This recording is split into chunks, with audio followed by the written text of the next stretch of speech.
உங்கள் அனைவருக்கும் வணக்கம். நான் உங்கள் ஜோதிடர் குபேந்திரன். இதுவும் ஒரு மிக மிக ஒரு அற்புதமான தகவல் தான் உங்களுக்கு. இது போன பதிவை ஒட்டிய தகவல் இது. அதாவது போன பதிவில் பார்த்தீங்கன்னா, கணவன் மனைவி ஒன்று சேர்றதுக்காக சில குறிப்பு கொடுத்துருந்தேன்.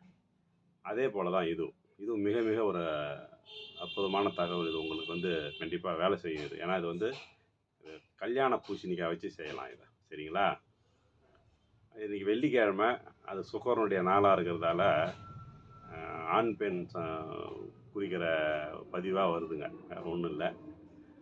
ஏன்னா அதுவும் நான் நீண்ட நாட்களுக்கு அப்புறம் போகிறதால சரி, இந்த ஒரு நல்ல குடும்பம் சந்தோஷமாக வாழணும், எல்லாருமே நல்லா வாழணும், அதுக்கான அடிப்படை தான் இது. சரிங்களா? அதாவது வெள்ளிக்கிழமை மாலையில், இப்போ இன்றைக்குமே பதிவு போட்டு நீங்கள் பார்க்குறதுக்கு செய்யறதுக்கு வாய்ப்பு இல்லை, அடுத்த வாரம் கூட செய்யுங்க. அதாவது வெள்ளிக்கிழமை மாலையில் சந்திராஷ்டமம் இருக்கக்கூடாது உங்களுக்கு, செய்கிறவங்களுக்கு மட்டும், அது மட்டும் பார்த்துங்க. வெள்ளிக்கிழமை மாலையில் என்ன பண்ணுங்கள், ஒரு மதியமே கல்யாண பூசணிக்காய் ஒன்று வாங்கி வந்து வச்சுக்கோங்க வீட்டில்.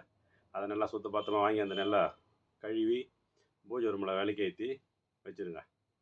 சாயந்தரமாக என்ன பண்ணுங்கள், ஒரு 5 மணிக்கு போல் போயிட்டு குளிச்சுட்டு தீபம்லாம் ஏற்றி வச்சுட்டு, இந்த பூசணிக்காய் மேலே மேல் பகுதியில் ஒரு சின்னதாக ஒரு ஓட்டை ஒன்று போட்டு, அதில் ஒரு 10 கிராம் அளவு பச்சை கற்பூரத்தை 10 கிராம் அளவு வச்சு எரி விடுங்க.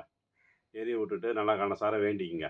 எங்கள் கணவன் மனைவி, அது ஆணாக இருந்தால் என் மனைவி என்னுடன் சேரணும், பெண்ணாக இருந்தால் என் கணவன் என்னுடன் சேரணும் அப்படின்னு சொல்லிட்டு மனசார வேண்டிக்கிங்க.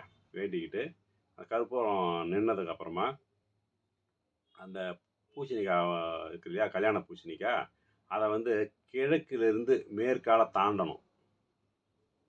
பூசணிக்காய் தாண்டி அந்த பக்கம் போகணும். அதேமாரி 3 முறை தாண்டணும்.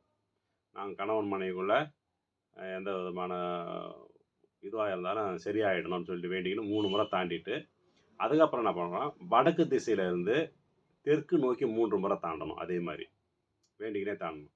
தாண்டி முடிச்சதுக்கப்புறமா அதை வேறு யாருன்னா ஒருத்தவங்க அந்த பூசணிக்காய் வீட்டில் வரவங்க பெரியவங்க எடுத்துன்னு போயிட்டு ஒரு முச்சந்தியில் எடுத்துன்னு போயிட்டு உடச்சி போட்டு வந்துடணும் அந்த இது. ஏன்னா இதை செஞ்சிங்கன்னா உங்கள் உடம்புல இருக்கிற சக்கரம், 7 சக்கரம் இருக்குது இல்லைங்களா, தலையிலேருந்து மூலாதார சக்கரம் வரைக்கும் இருக்குதுங்க. உச்சந்தலையிலேருந்து நம்முடைய மூலாதார சக்கரம் 7 சக்கரம் இருக்குது. அந்த 7 சக்கரம் கண்டிப்பாக ஆக்டிவேட் ஆகும். அது நல்லா கிளியர் ஆகும். அந்த நெகட்டிவ்லாம் வெளியே எடுக்குன்றது ஒரு கணக்குங்க. இது உண்மையாக ஒரு அனுபவபூர்வமாக தான் சொல்கிறோம் இந்த விஷயத்தை. சரிங்களா? கண்டிப்பாக இதை செஞ்சு பயன்பெறுங்க. இந்த பதிவு மற்றவங்களுக்கும் அனுப்பிச்சி விடுங்க. நன்றி, வணக்கம்.